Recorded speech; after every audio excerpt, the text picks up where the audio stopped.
DraftKings. We're live on VSiN, and we welcome in our DraftKings Network audience alongside Michael Lombardi. Stormy Buonantony with you. Lots to get to over the course of the next hour. It's Thursday, which means it's a no way, no doubt day. Always fun to go through that segment. We've got another edition of Gridiron Goldilocks and great friend of the show, Captain Kirk Cousins. I mean, not Kirk Cousins. Oh my gosh, see, that got crazy. Kirk Morrison. But see, I go through my head, Michael. Kirk Morrison is going to join us in 30 minutes. Excited to get his thoughts on the NFL offseason, and a former Raider, his thoughts on Antonio Pierce. He also works for the Rams, covers that team very closely, his evaluation of the NFC West and what the Rams could do this year. But where we're going to start is an update on the poll that we put out on your Twitter, Michael. So if those of you want to vote, haven't voted yet, go over there right now at MLombardi NFL on X. We want to know on the Lombardi Line who's the biggest threat to the Kansas City Chiefs to three-peat, because Michael put an article up at VSiN.com this week on whether or not the Kansas City Chiefs can do it. So far, it's the San Francisco 49ers in the lead at 35.9% of the vote, followed by the Baltimore Ravens, the Cincinnati Bengals. Buffalo not getting a whole lot of love here, and this is over 1,500 votes now in pocket. So I feel like this is a pretty good representative sample of what people think might happen this postseason, Michael. The 49ers in the front running spot. Why do you think they're not getting, the Bills aren't getting much action? I mean, look, the Bills, they gave 2 games away to the Chiefs. You know, the 13-second game was just so bad, right? And then last year, they had every opportunity to win the game. They missed a 44-yard kick into the windy part of the field. If you go back and watch that game, Bass almost missed the opening field goal, which was at that end of the stadium. It was a chip shot, and he kind of wobbled and just got in there. But they had a chance to win that game. They just stopped. They stalled off in the red zone a couple times, and then they couldn't move the ball once they got into Kansas City territory and had to settle for a 44-yarder. I just think people must think Buffalo is going through some changes defensively, which they are, without Hyde, without Poyer. Where's Milano? Can he stay healthy for an entire year? Who's going to be, we know Von Miller hasn't played well in 2 years, so maybe that's the case. But when you have Josh Allen, I don't want to bet against Josh Allen. Josh Allen does things that very few can do on a football field. Well, I feel like because of what you just said there with Josh Allen, expectations for Buffalo are always high, but there's this growing concern that the window is closing, and they lose Stephon Diggs. For say what you want about the on-off-field relationship, he was producing, and he was the star wide receiver in that room. And also, just from a success standpoint, it's funny looking at what the Buffalo Bills have done the last handful of years, right? 4 straight 11-plus win seasons and AFC East titles. They've made the playoffs 6 times in the last 7 seasons under Sean McDermott, yet they're 5-6 in those playoff games. They've lost 3 divisional round games in a row after that AFC championship loss to the Chiefs.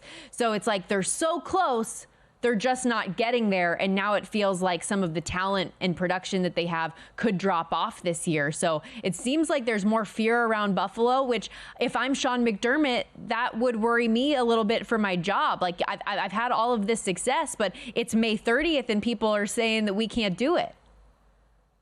Yeah. Do you think the ghost of 13 seconds is haunting them? Oh, for sure. I mean, do you think they could ever? I think it's almost like they need an exorcism. They need to get away from it. There needs to be some way to where something bad isn't going to happen to her, because they're a good team.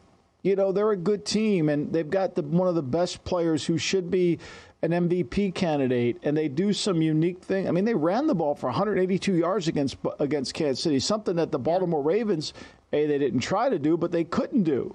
So I feel like, look, I know they're going through changes offensively, and everybody focuses on, they don't have Stephon Diggs. Oh, my God, what are they going to do? They don't have Stephon Diggs. They'll be fine without Diggs, right? I mean, they tried to get the ball to Diggs in that game. First play of the game, they try to throw it to him. He fumbles.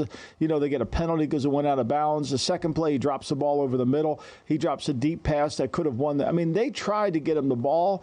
It just wasn't what had happened, And so, look, I have a feeling that they're probably a little bit of that 13-second jinx.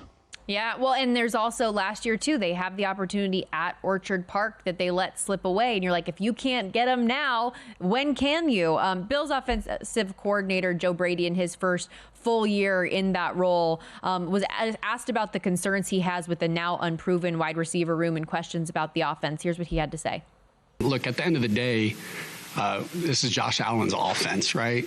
Like you're gonna put together the offense around the guys that you got. So for us to just say, hey, we're just gonna scrap everything and everything was broken, that wasn't the case, right? And so there'll be some elements of things that I believe in, but it's more of like, tell me who we have on our football team and the guys and what they can do well, and we're gonna do that.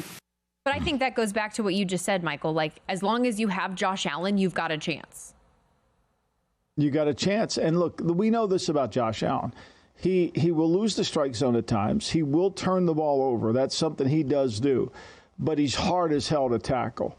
And he's a problem in the run game. You have to run Josh Allen. This can't be one of those situations where you decide you're not going to run him. Because if you do that, you're taking away his game. And I'm sure Joe Brady will run him. But they're also, with the way they've utilized these two tight ends in the offense, it gives him a great opportunity. I mean, they almost threw it 600 times last year, and Josh Allen carried it 111 times. So you don't want to take that away. I mean, think about this, Stormy. The guy scored 15 touchdowns rushing last year. Are you taking him out? You're not. It's interesting, too. I'm sorry. I'm sidetracked here looking through some of the comments on this poll as well for who could be the biggest threat.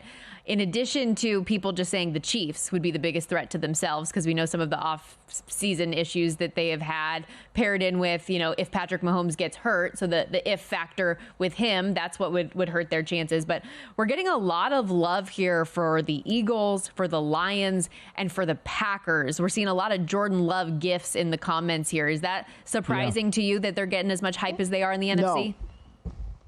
No, I mean, because they played well last year.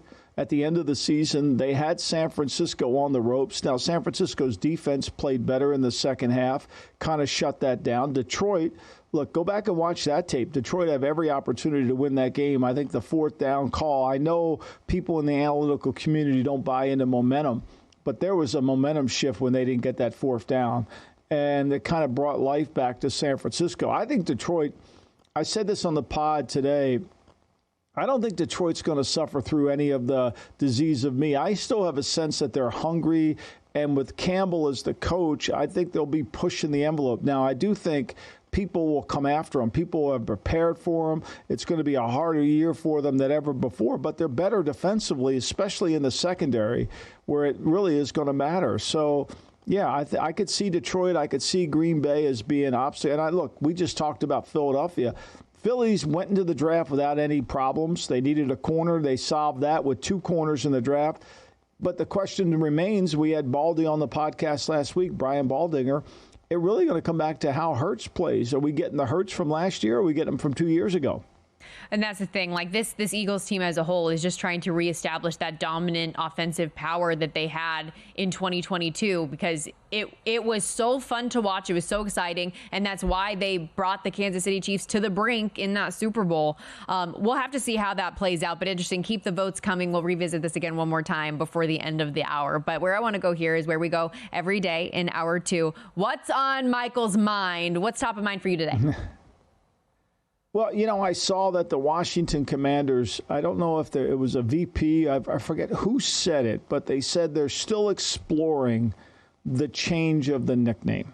And look, I'm not a branding expert, and I'm certainly not Rory Sutherland from Ogilvy in terms of advertising and behavioral science. But what I do know is the Commanders' name and any association with Dan Snyder has to get away.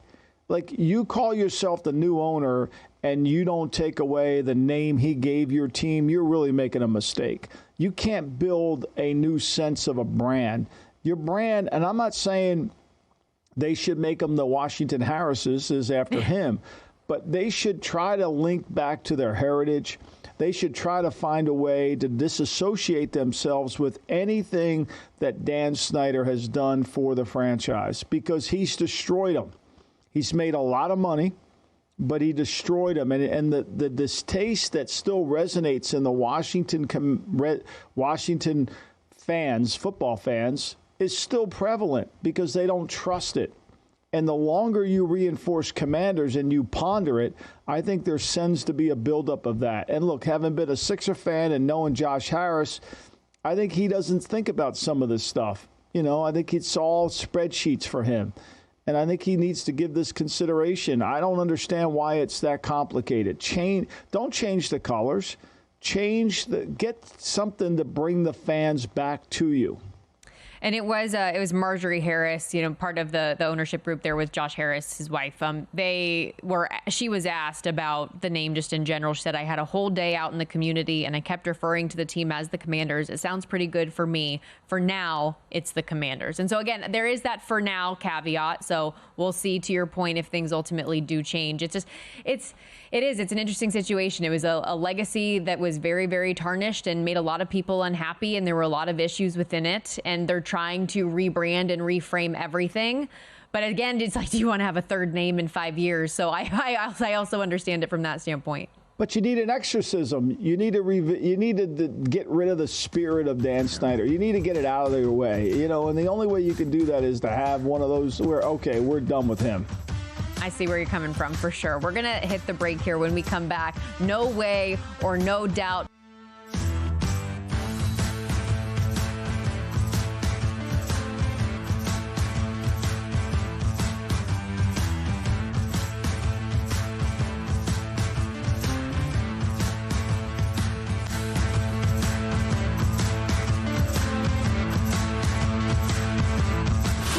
This is the Lombardi Line with former NFL executive Michael Lombardi. Now here is your host, Stormy Buonantony, on VSiN, the sports betting network. Thanks for hanging out with us today on the Lombardi Line. Remember, for a limited time, we at the Lombardi Line are slashing the price of our VSiN Pro annual subscription. It's usually $240. You can now get a full-blown subscription for just $199 when you use our promo code Lombardi. Sign up today. We're also throwing in an extra 2 months for free. That's 14 months of VSiN Pro access for less than 50 cents a day when you use that promo code. But hurry, this special offer is only available through tomorrow. Visit VSiN.com/subscribe with VSiN Pro. You'll get our daily best bets complete with a leaderboard showcasing the hottest VSiN experts, betting splits that reveal where the money and bets are trending for every game, exclusive betting systems, premium analysis, and 24/7 video access. But again, this expires tomorrow. Go grab your 14 months of VSiN Pro for $199. VSiN.com/subscribe with the code Lombardi. Do you disagree with these takes? No way. No way. Or do you approve? Oh, no doubt. No doubt. No doubt in my mind. No diggity, no doubt. It's time to ask Michael Lombardi. No way or no doubt. So, Michael, we learned earlier this week that the Vikings reportedly considered trading up into the top 5, not for a quarterback like many assumed, but instead for Malik Neighbors, which would mean a trade for Justin Jefferson. Leads me to a bigger picture topic. No way or no doubt, Justin Jefferson is available for a trade at the right price. What do you think? No doubt. Squared. You could have him. Because, I mean, look, he's a great player. And Minnesota doesn't want to get rid of him. But Minnesota also knows the consequences of paying $34 million to a wide receiver when you want to try to build out your team. They've been held hostage by Kirk Cousins, who ate all the rigatoni. He didn't leave a nickel. He didn't pass the salt. They've been down this road before. So I think they get it. Now, the reason is they were willing to make that trade is because they knew what they were getting for Jefferson. They could get Neighbors, who they said is a way to replace him.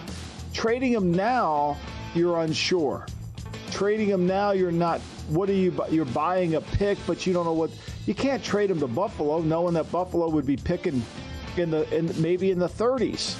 So you're not being able to replace him. It goes back to the same thing when San Francisco was talking about trading Brendan Ayuk. They wanted to know that they could get a receiver equal to or better than. So, yeah, you could do it, but you're going to have to overpay now more than ever because they're dealing with the unknown of what are you going to get for them. Yeah, and the expectation is Justin Jefferson is going to be that market resetter. So do you go from Kirk Cousins jail, as we've called it, to Justin Jefferson jail all over again? How about the Kansas City Chiefs? They're a team that we've talked about a lot today. In 2024, the Chiefs will be the first NFL team since the 1927 football Yankees to play on 6 days of the week during the regular season. Here's what Andy Reid had to say after he saw a look at the schedule. They don't ask me. It's the first time in my career that's happened. It's unique. So, and you know how we are. I mean, we don't really care. They could give us a Tuesday game if they want. We'll be okay there too. So, we work through it, and we'll play anybody, anywhere, whatever they want to do. We're on board. So. Leave Tuesdays alone. We don't need another day of the week. No way or no doubt, Michael, the Chiefs' historic NFL schedule will affect their chances to three-peat. No doubt. I mean, look, it has to, right? It's difficult to play on short weeks. It's difficult to not have great rest. It's difficult to have all the things that you want to have that doesn't really manifest itself in determining keeping your team. I mean, look, the Houston Texans played at 1 o'clock every single week last week. Your schedule, it's going to affect them. There's no question. Now, they're going to battle through it, and Andy's going to act like it's no big deal. But eventually it will become a big deal because I think it will affect the injuries. It'll be a great test study, at least, on how the injuries manifest themselves. 11-win season last year for Kansas City. Win total set at 11.5 this year. They are the favorite to make history and win a third straight Super Bowl. A team not quite in the same echelon in conversation, the Tennessee Titans. Their head coach, Brian Callahan, has a lot of belief in his young quarterback, Will Levis, saying that he believes Levis can be a really, really good top-end starting quarterback in this league. Levis told Albert Breer this week he's trying to prove the organization right. No way or no doubt, Michael, the Titans made a mistake not bringing in some competition for Will Levis. In that quarterback room right now, it's him, Mason Rudolph, and Malik Willis.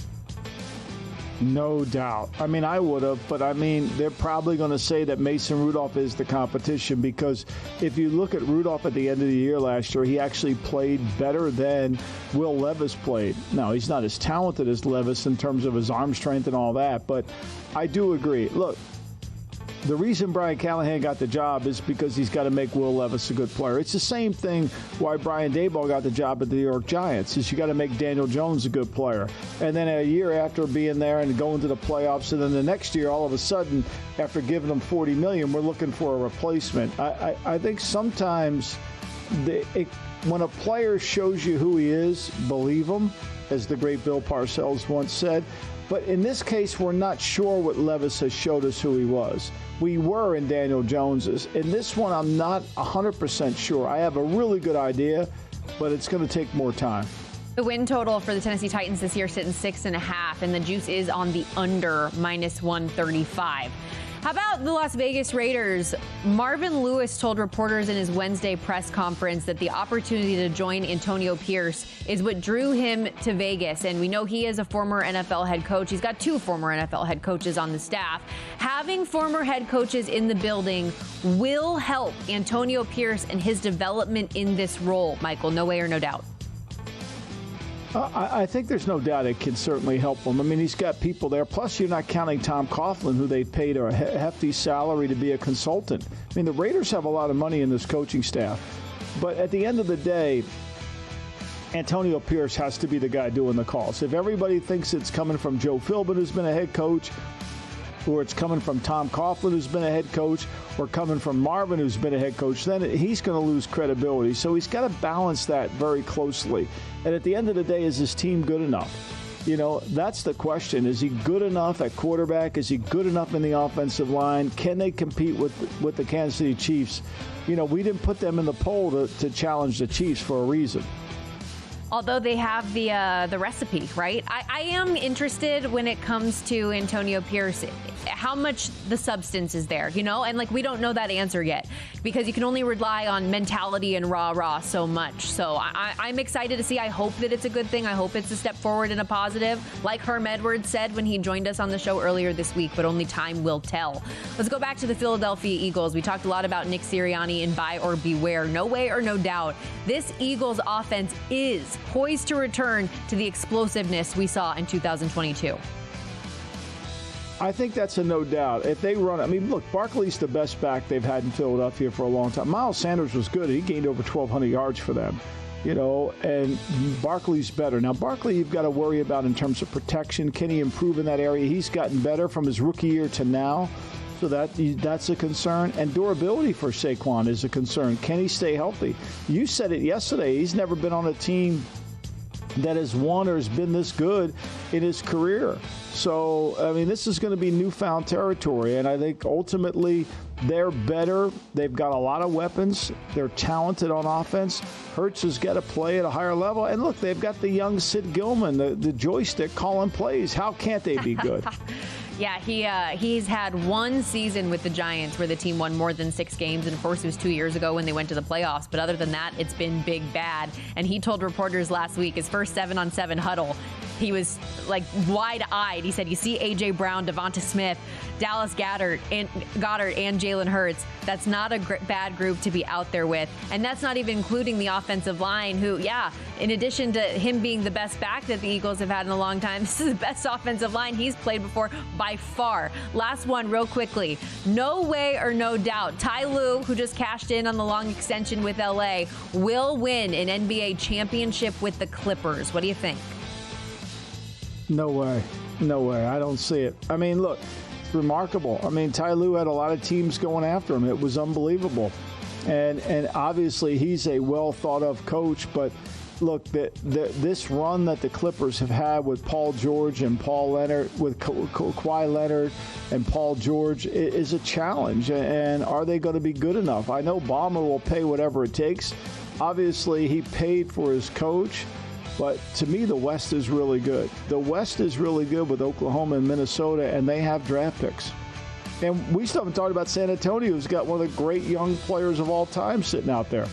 Yep, Victor Wembanyama certainly coming up in the corner there. But Tyronn Lue, it's funny the way we talk about him because we are like, he's one of the best coaches in the NBA, masterful at the job. And then you're like, wait, but he hasn't been to the finals with the Clippers? He hasn't won an NBA championship with the Clippers? Interesting.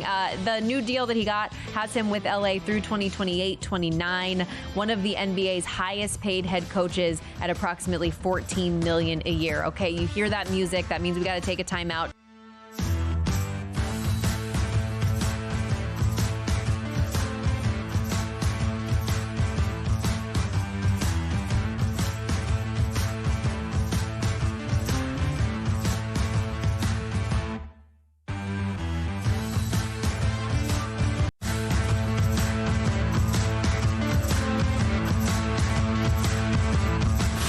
This is the Lombardi Line with former NFL executive Michael Lombardi. Now here is your host, Stormy Buonantony, on VSiN, the Sports Betting Network.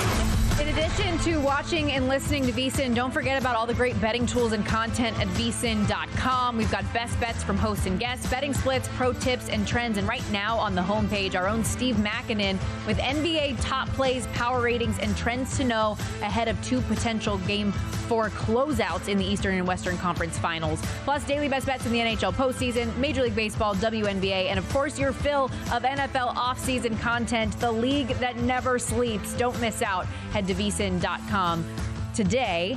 And speaking of the NFL offseason content, nobody better to get into it all with than Herm Edwards, who joins us now on the Progressive Guest Line. ESPN NFL analyst, former head coach in the league for the Jets and Chiefs, played for a decade before that. And Herm, Michael's been sharing a lot of the contract perspective in the offseason from a general manager. I'm curious for you as a head coach, what's it like in the offseason when you have players that are showing up or not showing up? You're being bombarded by media about guys not being there. Like, how tough is that from your side of things?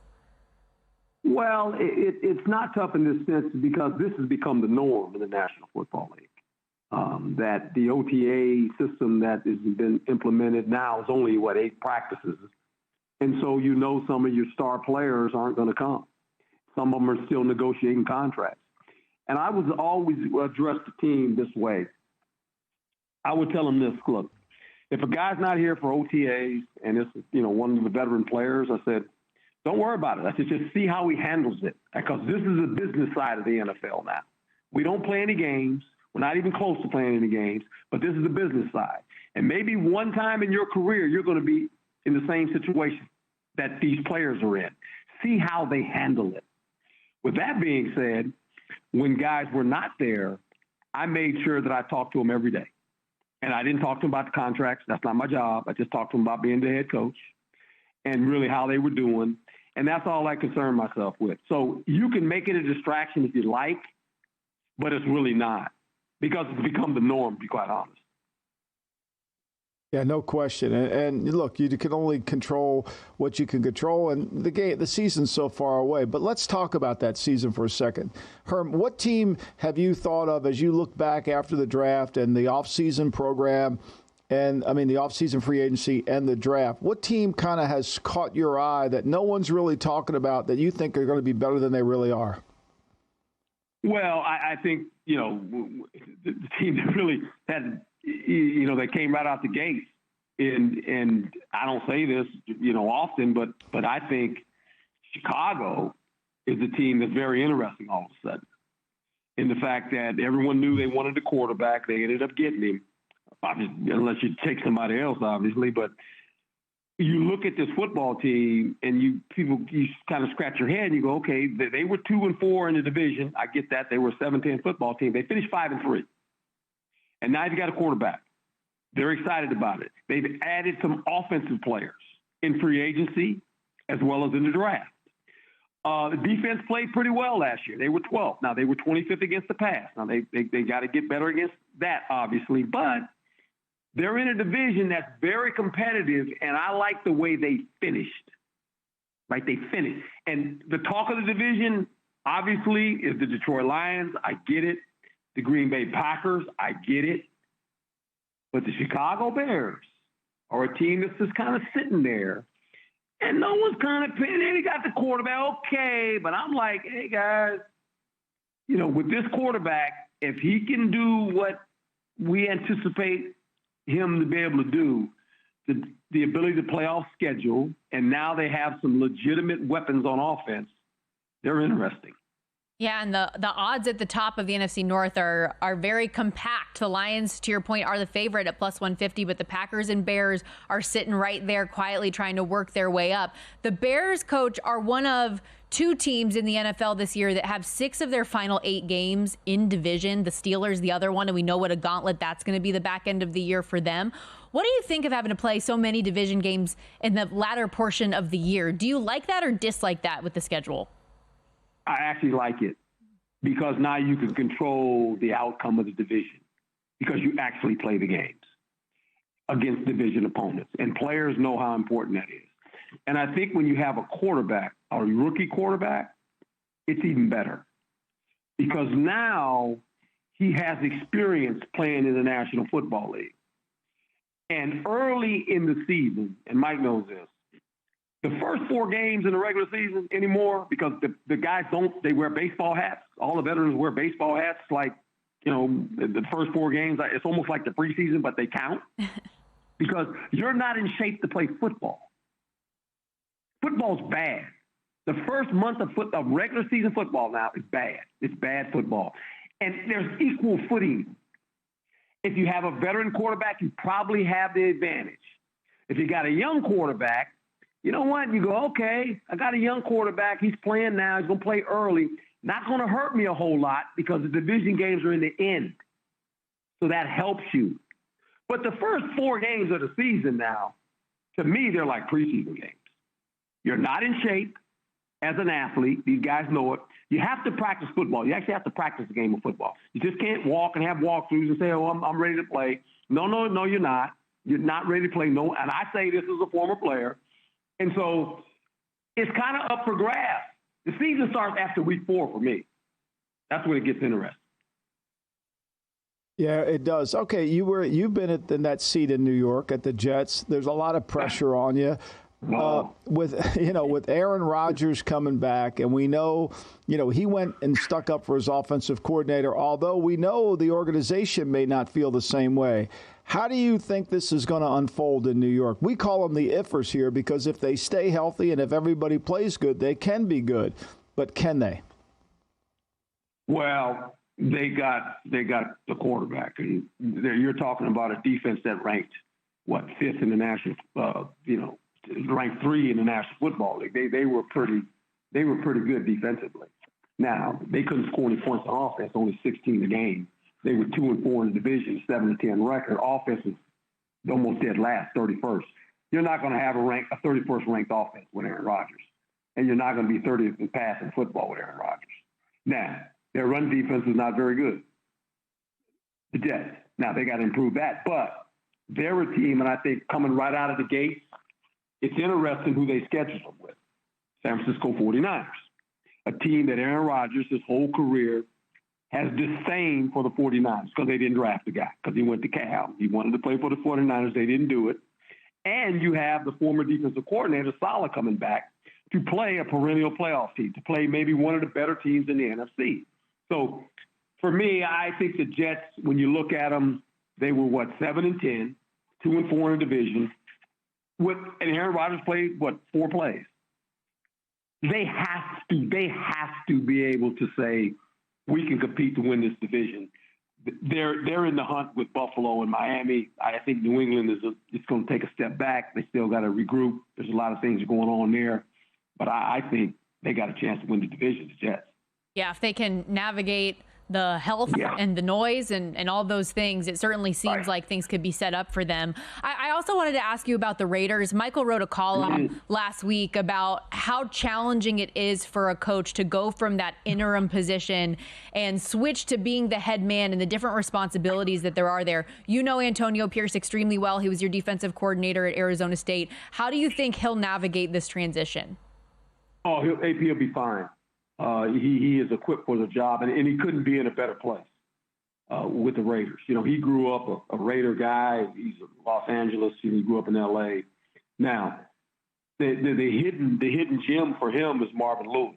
You know, Marvin Lewis was part of his staff. Marvin Lewis was part of that staff at Arizona State as well. And Marvin was his coach when he was in Washington as a linebacker. Marvin was the defensive coordinator there. So I think he has someone to lean on there.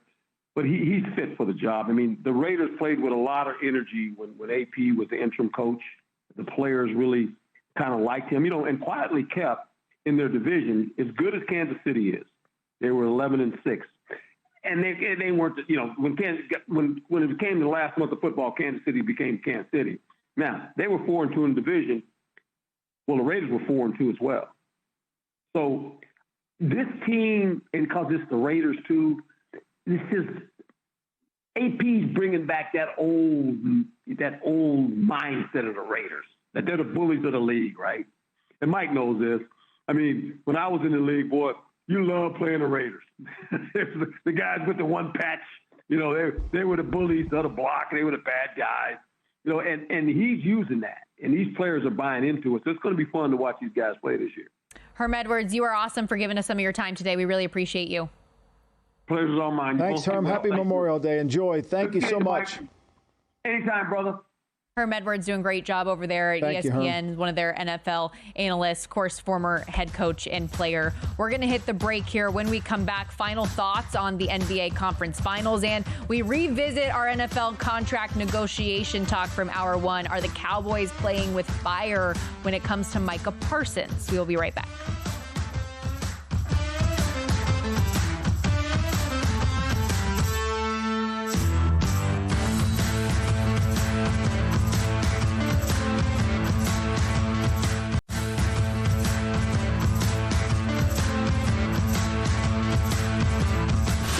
This is the Lombardi Line with former NFL executive Michael Lombardi. Now here is your host, Stormy Bonatoni, on VSiN, the Sports Betting Network.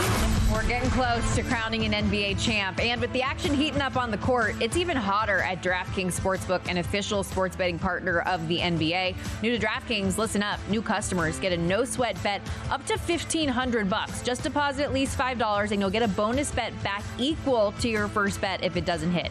Download the DraftKings Sportsbook app now and use the code VSiN, VSIN. DraftKings Sportsbook, the crown is yours. And we were just talking plenty of NBA with Harry Gagnon on the show moments ago, Michael, and because we were referencing that potential matchup with the Mavs and Celtics in the NBA Finals, it is worth noting there's a disparity price-wise from that potential matchup market and the NBA title futures, where you see the Mavs plus 185 to face the Celtics and win, but in the futures market, they're plus 230. And there is a little bit of a difference in those markets where, let's say the Mavericks don't make the NBA Finals and you bet the potential matchup, then your bet is void.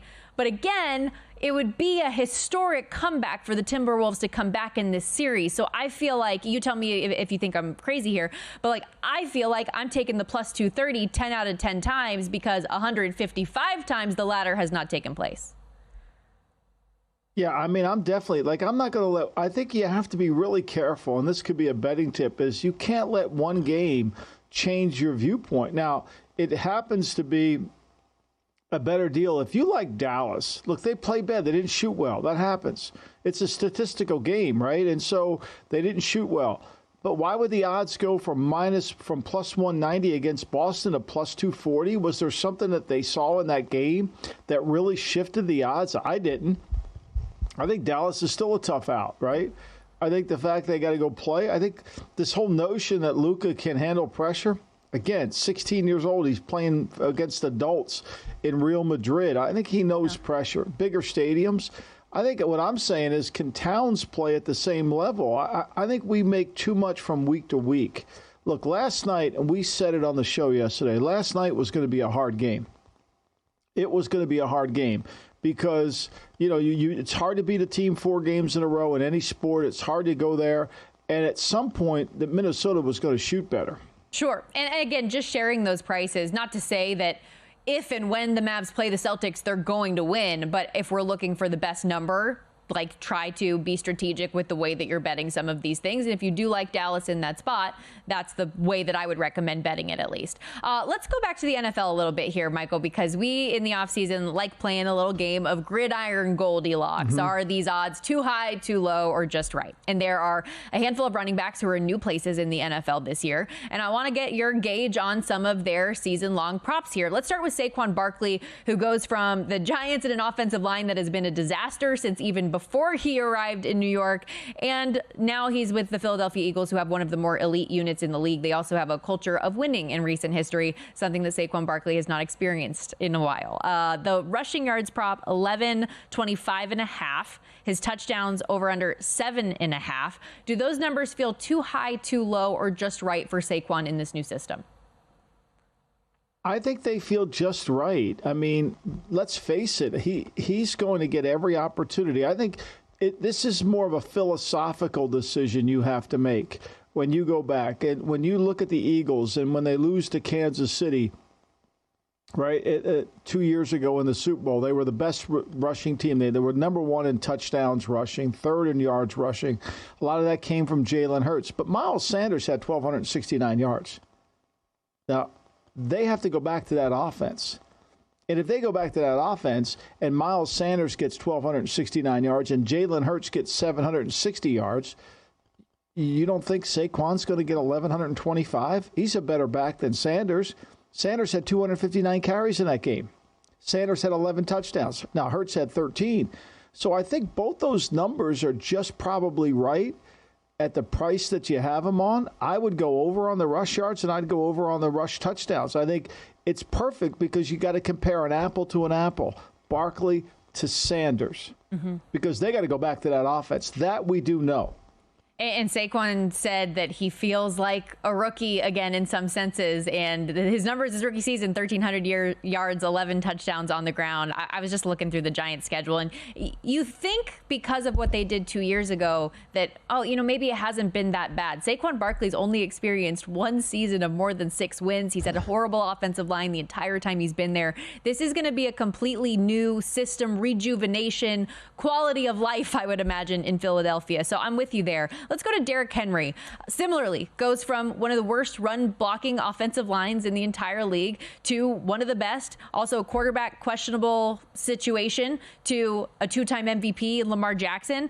His rushing yards props at 999.5, rushing touchdowns 10.5. Too high, too low, or just right? Too low. All right, Gussie Edwards last year, he started 9 games for them. Okay, Gus had 810 yards and 13 touchdowns. And he started just 9 games. He played in 17, but he started 9. I mean, this guy's going to be the ball. They're not going to take him off the field unless they get to third down. Now, part of this number could be because last year we saw Keaton Mitchell come in and play really well. He gained 300, almost 400 yards rushing in the 2 starts he had. But this is going to be a pistol-type offense, and this guy's going to get the ball. And if 13 touchdowns is what Gus Edwards got last year, I can't imagine that they're not going to feed the ball to the big guy inside the 5-yard line and let him have more than 10, 11 touchdowns. Yeah, I agree. And I know that there's people out there that say as Derrick Henry is aging, maybe he's lost a step. He still finished second in the league last year in rushing yards behind only Christian McCaffrey and a terrible offensive line. 1,459 yards, 12 touchdowns. He's only had fewer than 1,000 yards, which again is where this prop is at since 2018. And it was the season he had 937 and 10 touchdowns in 8 games in 2021 and couldn't finish the season. Like that's what we're talking about here with these numbers. So I agree with you. I think they're too low, especially with the system that he is going into that was the top rushing offense in the league, just getting better with Derrick Henry. Josh Jacobs, he led the league in rushing 2 years ago. Last season, we know, took a step back in Vegas, didn't get the contract he wanted. He's with Green Bay now. His rushing yards prop also set in that same range as Henry, a yard higher actually at 1,500. It is plus 100 to the over, so you're getting the even money there. 7.5 rushing touchdowns. Too high, too low, or just right? I think it's a little too high, and here's why. I think, is Jacobs the same back? His numbers were down last year, burst, all those things. But when you break it down, Aaron Jones had 656. A.J. Dillon had 613 rushing, okay? And they split the carries. A.J. had 178 carries. Aaron Jones had like 142. So, they're going to move things around. Now, if he's involved in the passing game, maybe that'll be different. But I think, to me, are we sure he's still the same back that he once was? I think the 5 touchdowns, remember, Dillon only had 2 touchdowns rushing. And guess how many Aaron Jones had? 2. That's why the number's 5.5. It's just right. They're figuring he'll add 1 more because we know LaFleur likes to throw the ball down in the red zone. I think you're worried about how much will they actually implement the run game. One thing we do know, Aaron Jones was a difference maker. He really was more a factor in that pass game. He averaged 12.9 yards average per game. I mean, he was at 7.8 yards per reception, which is very good. And Dillon was at 10. And now Dillon was catching checkdowns. But to me, Jacobs is going to be doing more damage in the passing game, perhaps, than the actual run game. Okay, interesting. On the ground, 13 games, 805 yards last year. How about DeAndre Swift, after 3 years in Detroit, joined the Eagles last year, had his first 1,000-yard season. He now comes to what many believe is an up-and-coming Chicago Bears team, a team that needs a tone setter on the ground. Can he build off last season's success and go over this 800.5 rushing yards prop, touchdown set at 5.5? Are these numbers too high, too low, or just right for DeAndre Swift? Well, I think they're too low because, I mean, if he's going to be the main back, right, and you take Fields out of the equation, who had almost 700 yards rushing last year, where are they going to get their running? Herbert is going to come in. He had 611 last year, right? They signed Deontay Foreman. He had 425. I mean, they're going to have to run the ball. And 800 is not a lot of yards per game when you break it down. Now, the 5.5 touchdowns, look, they didn't have a player on their team last year that had 5 touchdowns in the run game. So I would probably lay away with that. There's no way you'd get me to play the rushing yard leader. They're going to throw the ball. But I do think 800 yards, when you break that down over 17 games, is not a lot. One more real quickly. Tony Pollard now replaces Derrick Henry in Tennessee. His rushing yards prop also set at 800.5, 6.5 rushing touchdowns. Too high, too low, just right. I think it's probably just right, or leaning on the too high side. For me, I wouldn't touch it. I'm not sure Pollard is the same back he once was. Plus, he's going to share carries with Spears. Yeah, I think that's the thing that makes you question this number a little bit. I know he's had back-to-back 1,000-yard seasons, but last year, the explosiveness, talk about a lack of burst, right? The explosiveness that we saw from him the year prior, coming off of that severe leg injury, we just didn't see. He didn't look the same. And now having to share with an up-and-coming running back in Tajay Spears, it's a great point.